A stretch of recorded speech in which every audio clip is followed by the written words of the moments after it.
Most countries with a valuable natural resource kind of follow this same old playbook. Dig it up, sell it, and hope for the best. But that often just leads to a cycle of dependency. So, what if a nation tried something completely different? What if it treated its most valuable resource not as a simple commodity, but as a strategic tool for national power? Well, today we're diving into South Africa's incredibly ambitious plan to do exactly that with platinum. This one sentence, right here, is the key to the whole thing. It's a total shift in thinking. It reframes platinum from something passive, sitting in a vault or a piece of jewelry, to something active, an instrument you can use to build industries, project influence, and really shape the future. So how in the world do you turn a piece of metal into a tool for global influence?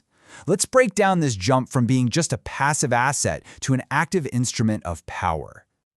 Right, so the old view of platinum is pretty simple. It's a luxury good, something beautiful to be admired. But the new vision? Whoa, it's way more ambitious.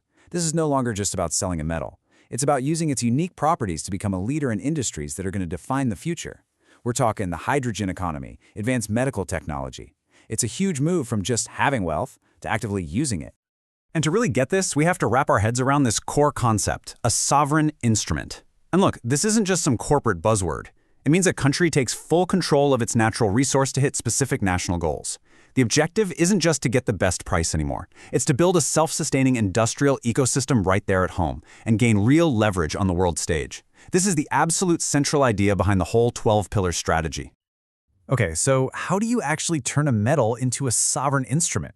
Well, the whole strategy starts with building a rock-solid foundation. I mean, you can't construct a high-tech industry on shaky ground, right? These first pillars are all about establishing deep control and strategic oversight. The first steps are all about control and looking ahead. It kicks off with a commodity desk to manage the flow and pricing of the metal itself. Then, a sovereign fund gets created. And this is key. It's not just to collect money, but specifically to capture the profits from all the new industries being built around the platinum. A research hub drives innovation, making sure South Africa isn't just a supplier, but a leader in the tech. And finally, predictive modeling acts like the brain of the operation, forecasting future demand to guide the entire strategy. So once that foundation of control and planning is in place, it's time to build the machine. This is where the vision starts to get real, turning raw platinum into actual products, high-skilled jobs, and real, tangible economic growth. And this isn't just about building one giant factory. It's about creating a whole ecosystem. At the heart of it is the industrial cluster, which creates a full value chain from start to finish.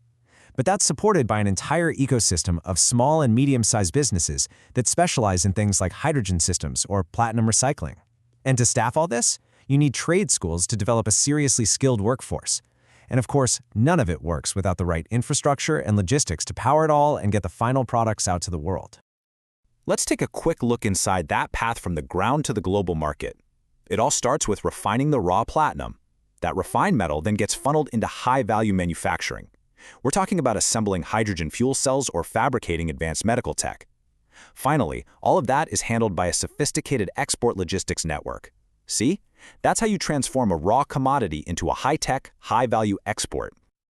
All right, with a solid foundation and a powerful industrial engine humming along, we get to the final, and honestly, the most ambitious phase of the strategy, turning all that economic power into real global influence.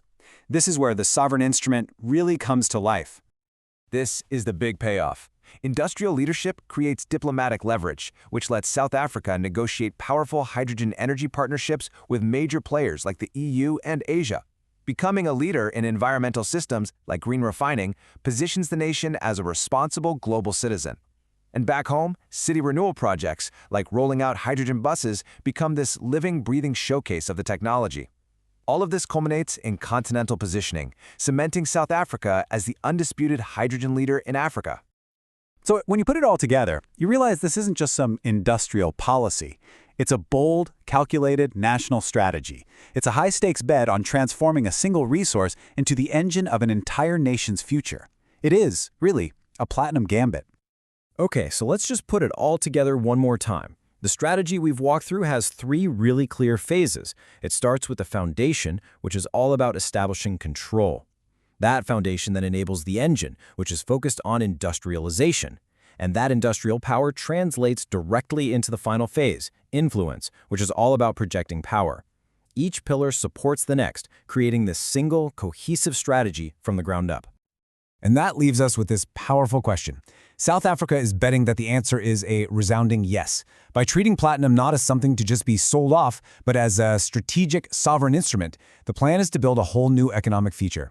The 12 pillars give them the roadmap, and hey, if it succeeds, it could provide a whole new playbook for resource-rich nations everywhere.